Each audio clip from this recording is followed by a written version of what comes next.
Au nom du Père, du Fils et du Saint-Esprit. Que l'amour infini de Dieu le Père, la grâce de Jésus-Christ notre Seigneur et la communion de l'Esprit Saint soient toujours avec vous.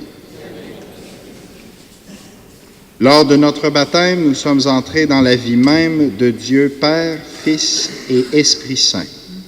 Confions au Seigneur nos difficultés à vivre en relation avec lui et avec nos frères et sœurs, et implorons sa miséricorde.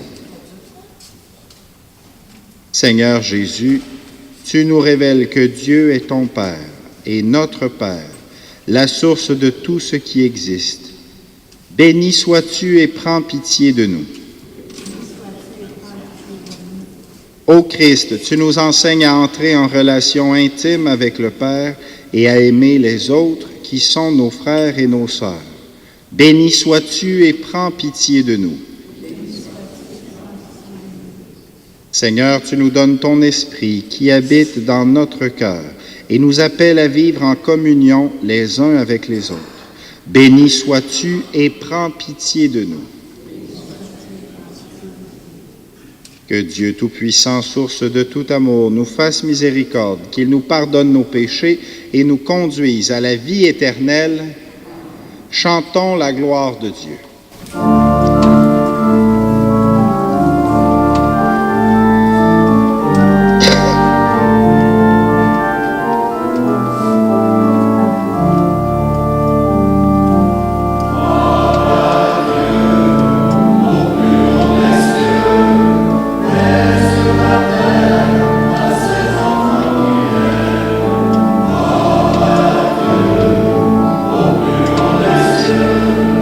Amen.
Prions. Dieu notre Père, tu as envoyé dans le monde ta parole de vérité et ton esprit de sainteté, pour révéler aux hommes ton admirable mystère. Donne-nous de professer la vraie foi en reconnaissant la gloire de l'éternelle Trinité, en adorant son unité toute puissante, par Jésus-Christ, ton Fils, notre Seigneur et notre Dieu, qui vit et règne avec toi et le Saint-Esprit, maintenant et pour les siècles des siècles.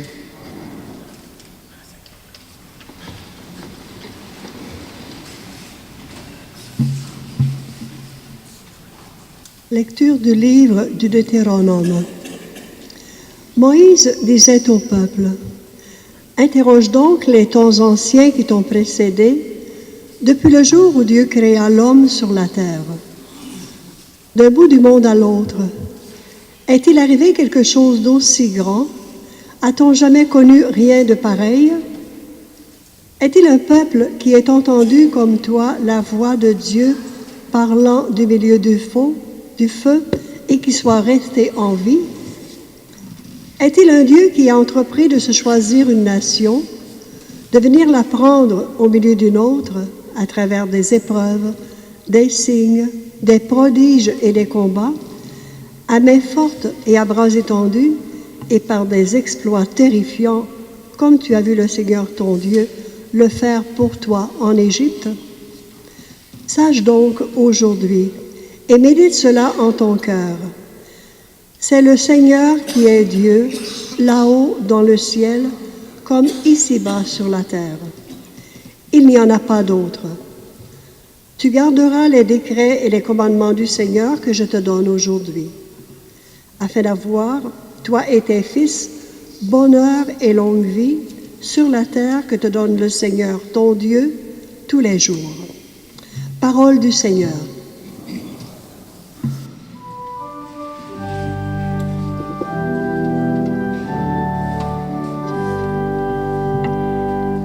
Heureux les peuples dont le Seigneur est le Dieu.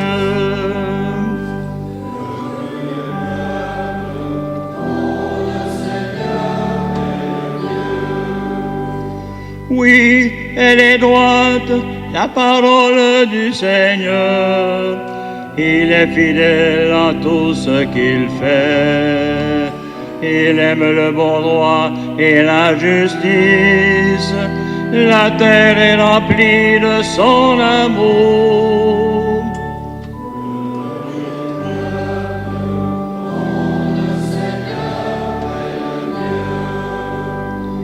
Le Seigneur a fait les cieux par sa parole, l'univers par le souffle de sa bouche. Il parla et ce qu'il dit exista. Il commanda et ce qu'il dit survint.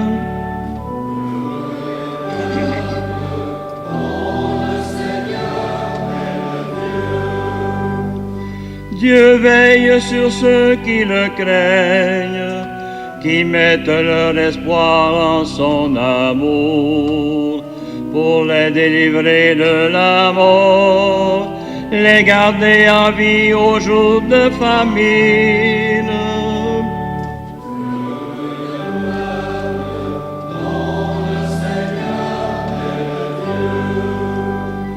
Nous attendons notre vie du Seigneur. Il est pour nous un appui, un bouclier. Que ton amour, Seigneur, soit sur nous, comme notre espoir est en toi.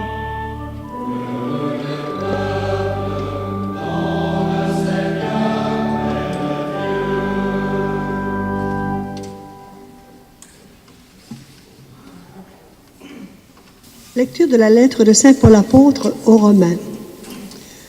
Tous ceux qui se laissent conduire par l'Esprit de Dieu, ceux-là sont fils de Dieu. Vous n'avez pas reçu un esprit qui fait de vous des esclaves et vous ramène à la peur, mais vous avez reçu un esprit qui fait de vous des fils. Et c'est en lui que nous crions, Abba, c'est-à-dire Père. C'est donc l'Esprit Saint lui-même qui atteste à notre esprit que nous sommes enfants de Dieu. Puisque nous sommes ses enfants, nous sommes aussi ses héritiers. Héritiers de Dieu, héritiers avec le Christ, si du moins nous souffrons avec lui pour être avec lui dans la gloire. Parole du Seigneur.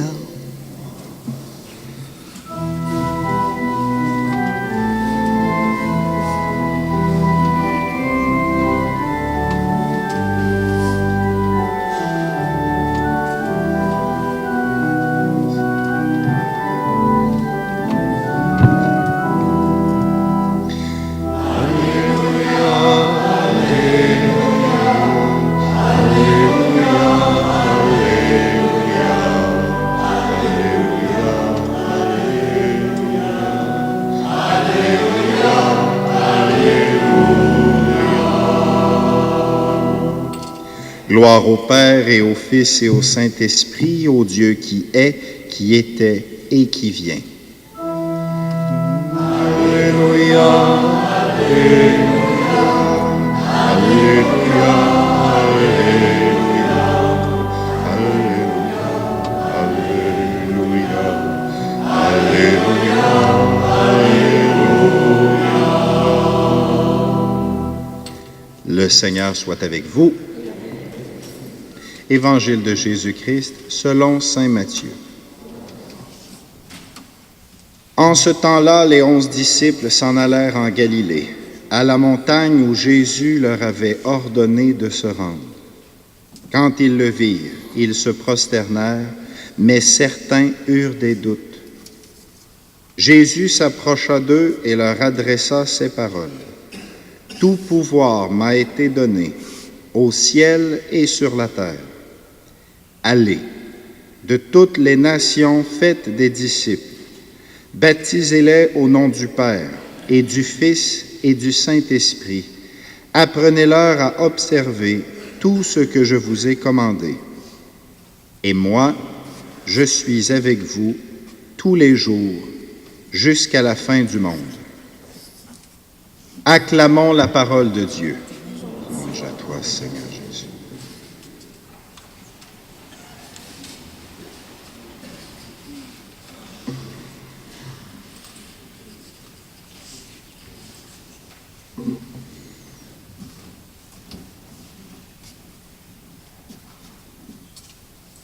Alors aujourd'hui, nous célébrons la fête, la solennité de la Sainte Trinité, en toute simplicité. Hein? C'est une fête pas compliquée, ça, hein, la Trinité. C'est du concret. Vous avez pensé à la Trinité ce matin en vous levant, en mangeant vos céréales? Hein? C'est toujours bon de se brancher. La Trinité, c'est vrai, la tradition de l'Église. Hein, c'est tellement au cœur de notre foi chrétienne, c'est tellement au cœur, pas juste de notre foi, mais de notre vie chrétienne. C'est tellement central que, évidemment, que depuis 2000 ans, il y a beaucoup de gens qui ont beaucoup prié, beaucoup réfléchi là-dessus pour essayer de comprendre plus. Et ils sont arrivés avec tout un discours, des termes compliqués et extraordinaires, que je vous invite à lire à un autre moment, pas maintenant, que je vous invite à consulter pour votre intérêt personnel. Mais les paroles d'aujourd'hui, parce que c'est ça la bonne nouvelle, on n'est pas ici pour faire de la théologie, on est ici pour écouter la parole de Dieu. Et la parole de Dieu aujourd'hui, elle est très simple, parce qu'elle ne veut pas d'abord qu'on comprenne la Trinité. On n'est pas ici pour avoir un cours sur la différence entre Dieu le Père et Dieu le Fils. On est ici pour entrer dans la Trinité. Ce qui compte pour vous et moi, ce qui va nous donner la vie, vous et moi, c'est pas de comprendre ce que c'est de le vivre. C'est d'y entrer, c'est de faire partie de la vie de Dieu même. Bien sûr qu'en faisant partie, on la comprend de plus en plus, mais ça vient après, et il ne faut pas attendre de comprendre pour y rentrer. Les paroles d'aujourd'hui nous invitent à répondre à la question « Qui est Dieu ?» Qui est Dieu? Comment on répond? Et là, le problème, c'est comment on répond habituellement, vous et moi, quand on parle de quelqu'un, de nous-mêmes. Comment on répond à la question « qui ». Quand vous et moi, on parle de qui est quelqu'un, à quoi on pense en premier? Hein? C'est qui, M. Lebel? C'est un docteur, c'est un médecin. Vous connaissez le docteur Lebel? C'est à l'Apocatière, c'est normal, vous ne le connaissez pas. Docteur Lebel, hein? Une telle, ça c'est mon amie, je suis fier elle est procureure de la couronne. C'est pas pour me vanter, là. Elle est procureure de la couronne, c'est quelqu'un. Après ça, quand quelqu'un est quelqu'un, c'est à cause de quoi souvent? Hein? Quand vous en connaissez qui sont du monde, là? Du monde qui existe beaucoup, là, qui sont... Et nous-mêmes, comment on se définit? Combien de fois on se définit, comme je viens de le faire, en partant de ce qu'on fait? Et ça, c'est super standard. Et ça, c'est vraiment répandu aujourd'hui et c'est pas juste dans la société. De se définir par ce qu'on fait, c'est-à-dire j'existe à cause de ce que je fais. Et là, notre vie devient une liste de tâches extraordinaires. Moi, j'ai ça sur mon téléphone, là, c'est extraordinaire, hein, de choses à faire pour exister, pour être quelqu'un. On part de ce qu'on fait pour définir qui on est, et on part de qui on est, défini par qu'est-ce qu'on fait, pour entrer en relation avec les autres. Hein, parce que quand quelqu'un arrive, hein, puis que c'est un premier ministre du Canada, la relation ne sera pas la même. Attention, c'est quelqu'un. Il existe beaucoup à cause de ce qu'il fait, de son rôle. Alors, souvent dans notre vie, on part de ce qu'on fait pour savoir qui on est, on part de qui on est pour entrer en relation avec les autres. Quoi le problème avec ça? Quoi le problème de définir qui on est? Hein? Puis il y a un symptôme de ça très fréquent. Connaissez-vous, il y a peut-être du monde ici qui ont pris leur retraite, je ne sais pas. Il y en a-tu? Hein? Il y en a quelques-uns qui avaient déjà... Moi, je ne sais pas, là, je ne suis pas rendu là, ça s'en vient, c'est une couple d'années. Ceux qui ont pris leur retraite, hein, il y en a qui vivent bien ça, là, mais il y en a qui vivent ça difficilement. Hein, moi, je connais des gens qui rentrent dans une dépression profonde quand ils arrêtent de travailler. Pourquoi? Parce que leur vie tournait autour de leurs tâches. Et quand ils n'ont plus rien à faire, ils ont l'impression d'être plus personne. Et ça peut se voir dans le regard qu'on a envers les gens qui ne peuvent pas travailler, qui ne peuvent pas ou qui ne veulent pas, mais peu importe. Là. Quel regard on a envers ceux qui font rien? Ils existent bien peu pour nous, et notre relation avec eux va souvent être teintée dans ce sens-là. Alors ça, il y a une bonne nouvelle, cette façon de voir la vie, cette mentalité, c'est ce que saint Paul, dans la deuxième lecture, appelle un esprit d'esclave. Vous savez ce que c'est l'esclavage? Il y en a-tu ici encore appelé civil? Non? Vous avez arrêté ça, vous autres? L'esclavage? Parce que je sais qu'il y a des villages où il y en a encore un peu, là. L'esclavage. Hein, vous savez ce que c'est un esclave? C'est quelqu'un qui t'achète. La valeur de l'esclave, elle vient d'où? C'est cher, un esclave, d'ailleurs, de nos jours. Hein? Essayez pas d'acheter ça, là. C'est hors de prix. L'esclave, sa valeur, elle vient d'où? Elle vient de ce qu'il fait. Un esclave, tu payes 10 000 $ pour l'avoir, ben, qui travaille. Et combien de fois cette mentalité d'esclave, on la laisse entrer en nous, de penser que notre valeur vient de ce qu'on fait, de notre productivité, comme si on était des machines. Ça, c'est une mentalité d'esclave qui nécessairement, comme dit saint Paul, nous mène à la peur.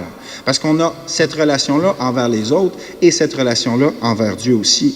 On pense que pour être chrétien, il faut faire des choses. Il faut aller à la messe. Vous autres, vous le savez, de toute évidence, vous avez compris ça. Il faut, ça fait partie de la liste du bon chrétien.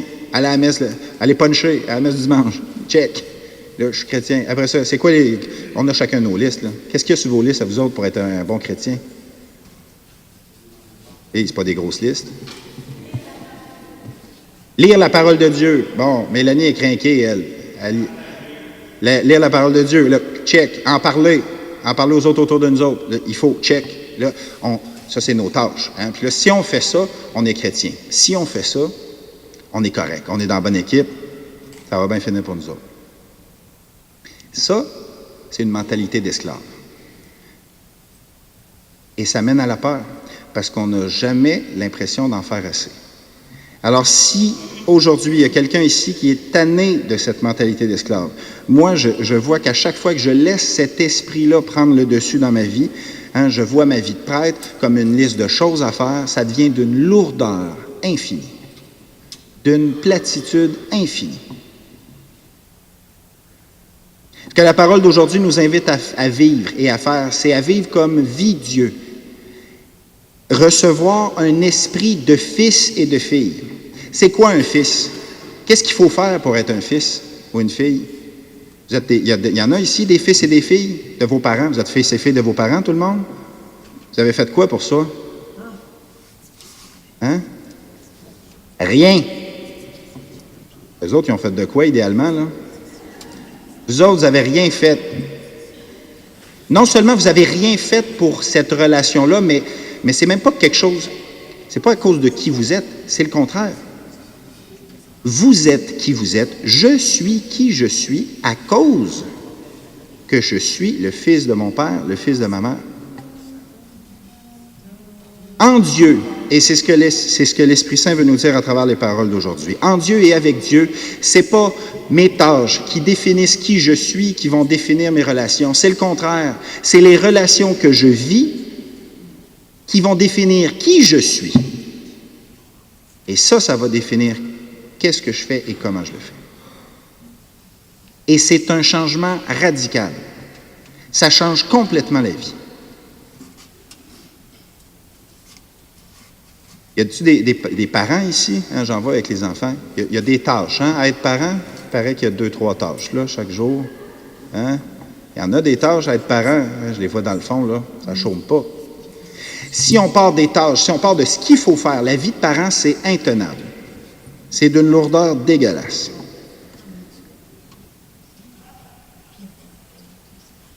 Mais, si on part de la relation, pourquoi?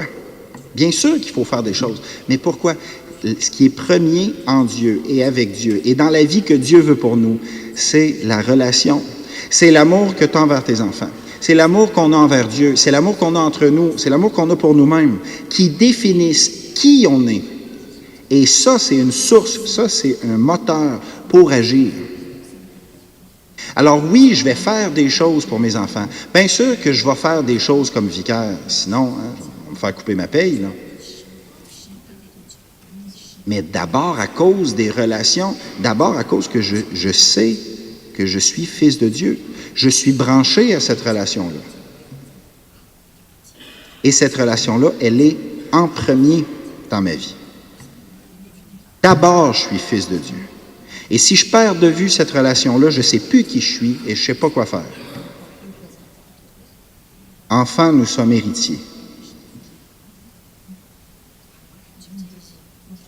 La vie de chrétien, ce n'est pas une liste de tâches, c'est une mission. Une mission, c'est quelque chose à faire, mais c'est d'abord quelqu'un qui nous envoie. Alors, s'il y a quelqu'un ici qui voit sa vie alourdie par tout ce qu'il y a à faire, le Seigneur aujourd'hui nous invite à retourner à l'origine, à la relation qu'on a avec Dieu, ou qu'on a pu. Retourne à cette relation-là. Viens te rebrancher à ce Dieu Père qui veut faire de toi son fils, sa fille. Quand cette relation-là est en ordre, par la prière, par la miséricorde de Dieu, quand cette relation-là est en ordre, on sait qui on est, on sait quoi faire et on sait pourquoi on le fait.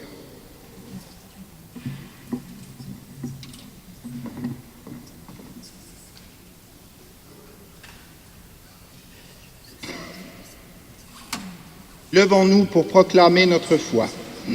Je crois en Dieu, le Père Tout-Puissant, Créateur du ciel et de la terre, et en Jésus-Christ, son Fils unique, notre Seigneur, qui a été conçu du Saint-Esprit, est né de la Vierge Marie, a souffert sous Ponce Pilate, a été crucifié, est mort, a été enseveli, est descendu aux enfers, le 3e jour est ressuscité des morts, est monté aux cieux, est assis à la droite de Dieu le Père Tout-Puissant, où il viendra juger les vivants et les morts. Je crois en l'Esprit Saint, à la Sainte Église catholique, à la communion des saints, à la rémission des péchés, à la résurrection de la chair, à la vie éternelle. Amen. Dieu s'est révélé être un Père proche de ses enfants et nous pouvons l'appeler Abba, c'est-à-dire Papa. Présentons-lui avec confiance nos demandes pour l'Église et notre monde. Après chaque intention, nous répondrons « Père très bon, entends notre prière ». Prions pour l'Église, qu'elle soit toujours davantage une famille où chaque personne qui est accueillie comme l'enfant bien-aimé de Dieu, prions. Père très bon, entends notre prière.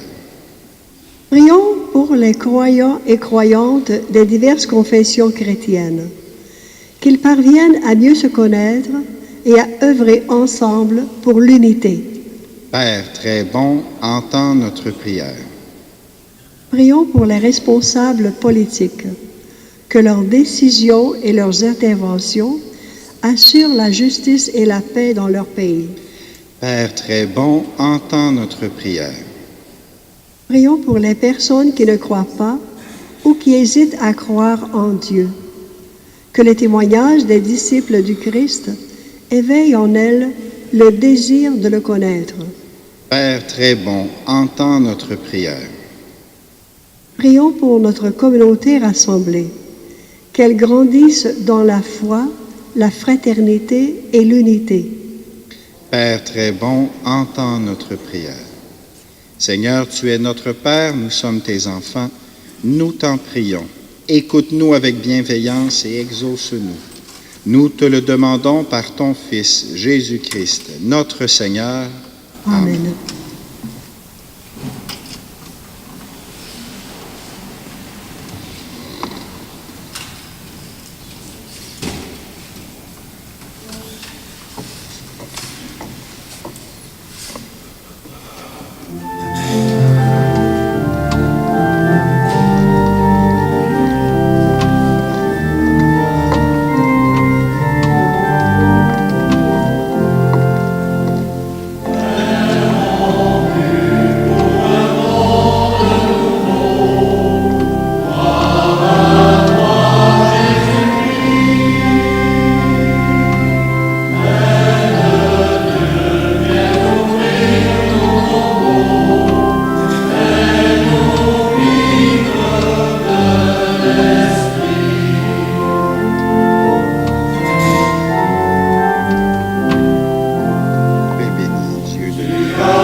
Prions ensemble au moment d'offrir le sacrifice de toute l'Église.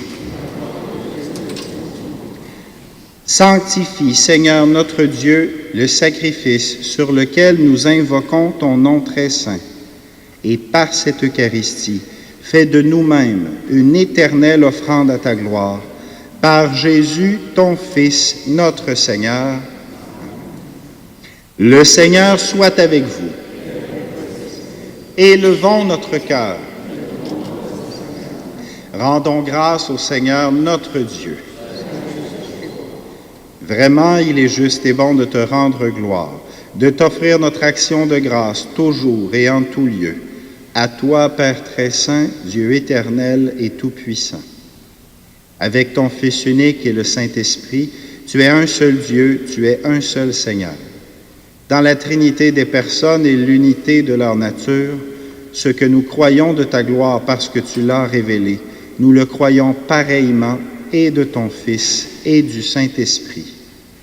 Et quand nous proclamons notre foi au Dieu éternel et véritable, nous adorons en même temps chacune des personnes, leur unique nature, leur égale majesté.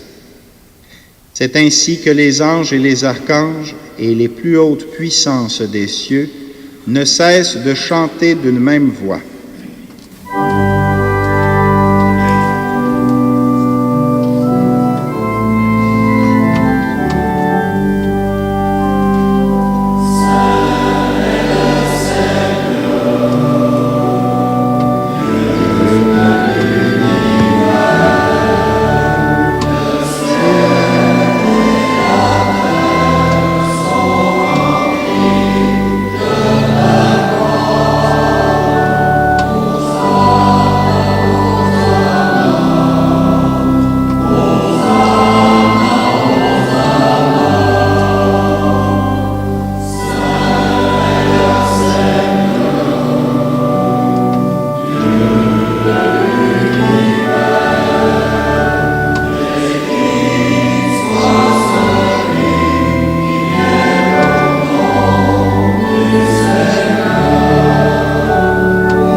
Tu es vraiment Saint Dieu de l'univers et toute la création proclame ta louange, car c'est toi qui donnes la vie, c'est toi qui sanctifies toutes choses, par ton Fils, Jésus-Christ, notre Seigneur, avec la puissance de l'Esprit Saint.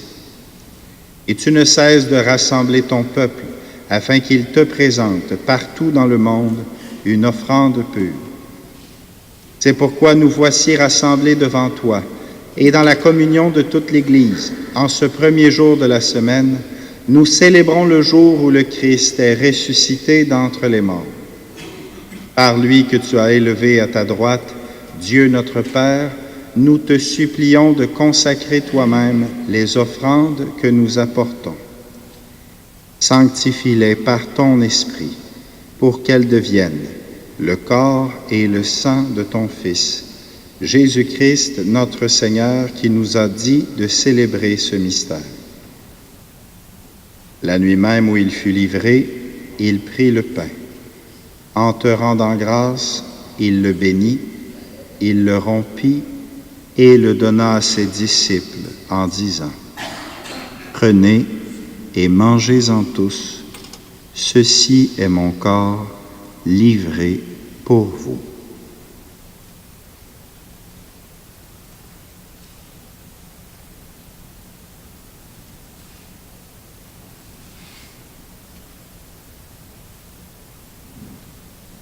De même, à la fin du repas, il prit la coupe.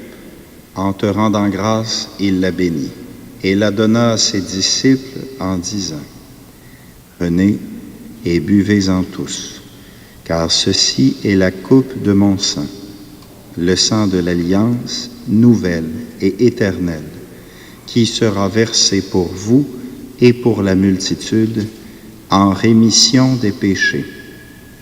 Vous ferez cela en mémoire de moi. »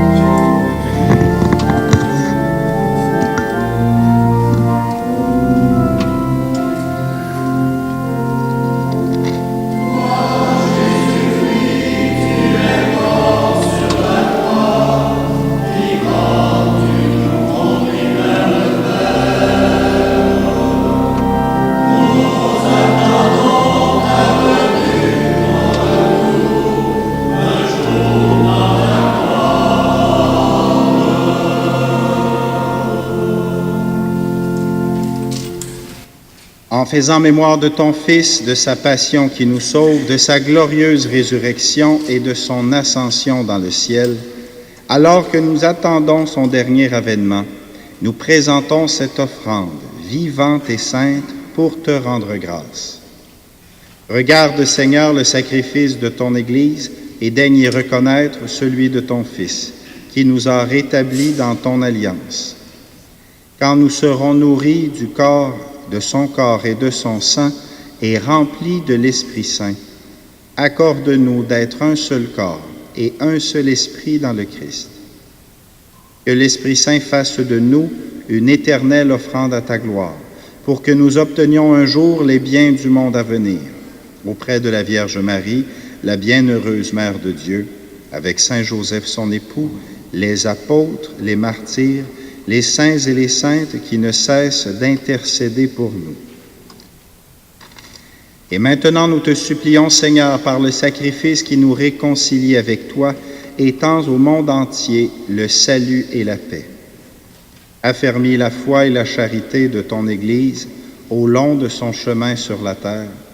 Veille sur ton serviteur, le pape François, notre évêque Gérald, ses auxiliaires Marc et Louis, l'ensemble des évêques, les prêtres, les diacres et tout le peuple des rachetés.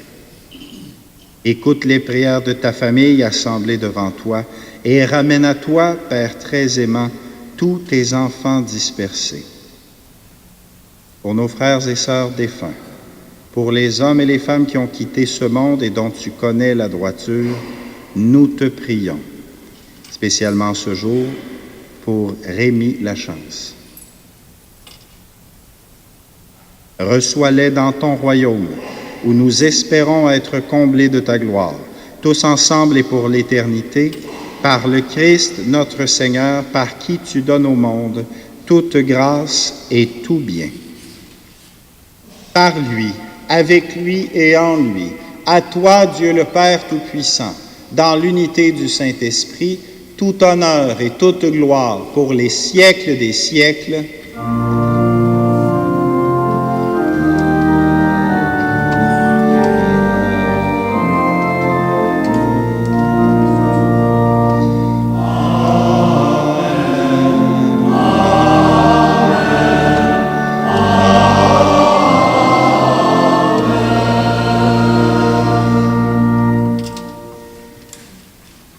Comme nous l'avons appris du Sauveur, selon son commandement, nous osons dire « Notre Père qui es aux cieux, que ton nom soit sanctifié, que ton règne vienne, que ta volonté soit faite sur la terre comme au ciel. Donne-nous aujourd'hui notre pain de ce jour. Pardonne-nous nos offenses comme nous pardonnons aussi à ceux qui nous ont offensés. Et ne nous soumets pas à la tentation, mais délivre-nous du mal. Délivre-nous de tout mal, Seigneur, et donne la paix à notre temps. Par ta miséricorde, libère-nous du péché, rassure-nous devant les épreuves, en cette vie où nous espérons le bonheur que tu promets et l'avènement de Jésus-Christ, notre Sauveur, car c'est à toi qu'appartiennent le règne, la puissance et la gloire pour les siècles des siècles. Seigneur Jésus-Christ, tu as dit à tes apôtres, « Je vous laisse la paix, je vous donne ma paix. » Ne regarde pas nos péchés, mais la foi de ton Église. Pour que ta volonté s'accomplisse, donne-lui toujours cette paix et conduis-la vers l'unité parfaite, toi qui règnes pour les siècles des siècles. Que la paix du Seigneur soit toujours avec vous.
Heureux les invités au repas du Seigneur. Voici l'agneau de Dieu qui enlève le péché du monde. Seigneur, je ne suis pas digne de te recevoir, mais dis seulement une parole et je serai guéri. Le corps du Christ nous garde pour la vie éternelle.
Prions.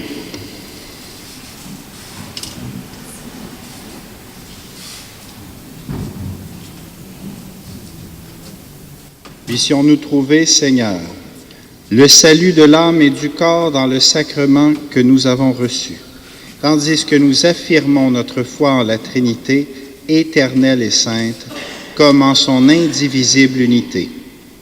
Par Jésus, ton Fils, notre Seigneur. Amen. Quelques messages avant la bénédiction finale.